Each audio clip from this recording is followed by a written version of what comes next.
So you might be watching this so far and saying to yourself, this guy's spirit doesn't understand. We don't make cars. We don't design them. We don't produce them. We don't deliver them. We don't maintain them. So what does it have to do with healthcare? Well, it turns out you're in exactly the same pickle as the auto people.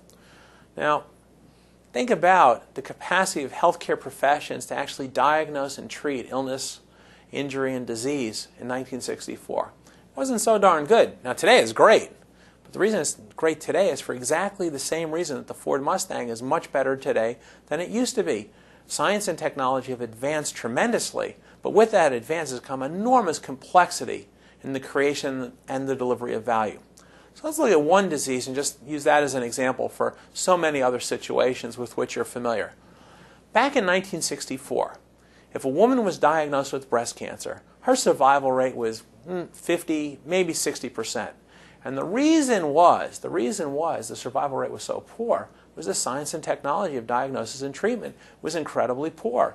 It was largely, do you have a lump? Can we spot it on an x-ray? If we spot it on an x-ray, is surgery feasible? And if it's feasible, it's the same surgery, radical mastectomy. Well, today, 2010, if a woman is diagnosed with breast cancer, she's not diagnosed with breast cancer, she's diagnosed with one of many, many different diseases, all of which happen to fall under the umbrella of breast cancer. Each disease has its own genetic mutation. It has its own hereditary predisposition. It has its own environmental trigger. It has its own presentation, which may differ patient to patient. There's a lot of different diseases.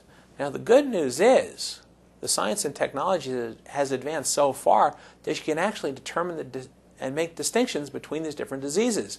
It's not just examination and x-ray now. You've got mammography, you've got CT scan, MRI scan. You can do a biopsy and do a genetic screening. You can do blood work, all sorts of other tests to pinpoint exactly which disease a patient has. Now, that's good news too. It'd be one thing if you just knew what the disease is, but you can treat it. And the reason you can treat it is because, again, the science and technology has advanced fabulously well. So when a patient comes in, it's not just, oh, you get the same surgery as everybody else. A patient may come in and say, oh, you're going to start with chemotherapy. And the chemotherapy, the intention there is to shrink the size of the tumor. But hold on, you don't get the same chemotherapy as everybody else. You get a chemotherapy tailored to you.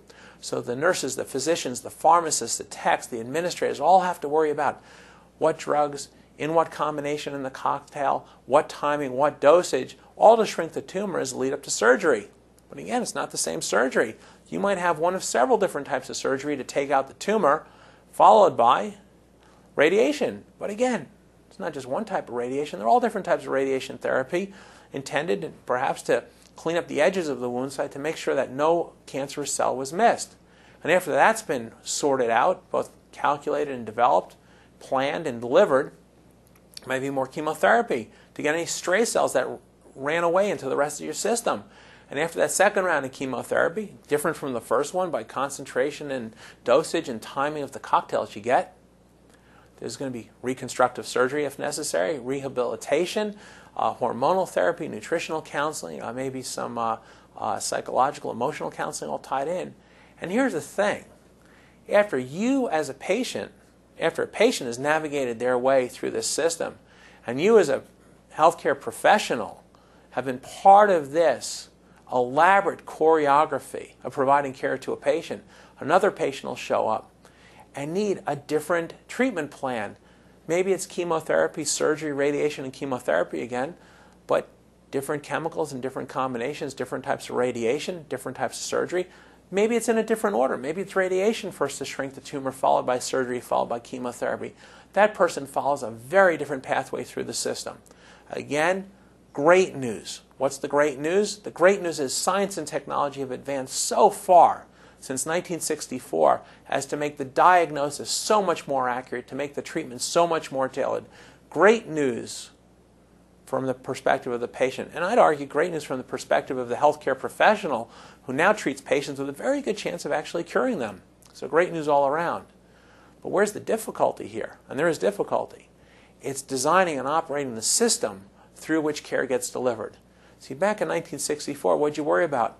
Surgery, always of the same type. Nursing, always of the same type. Now what do you have to worry about? All these many, many more specialties, all these different functions, all these different disciplines which have to come together into a system. And then the next patient comes along, and you have to reconfigure them and reconfigure them again and again and again every time a patient shows up. Now here's the thing. Putting that system together, there's a process behind that. Putting it together again, there's a process behind that.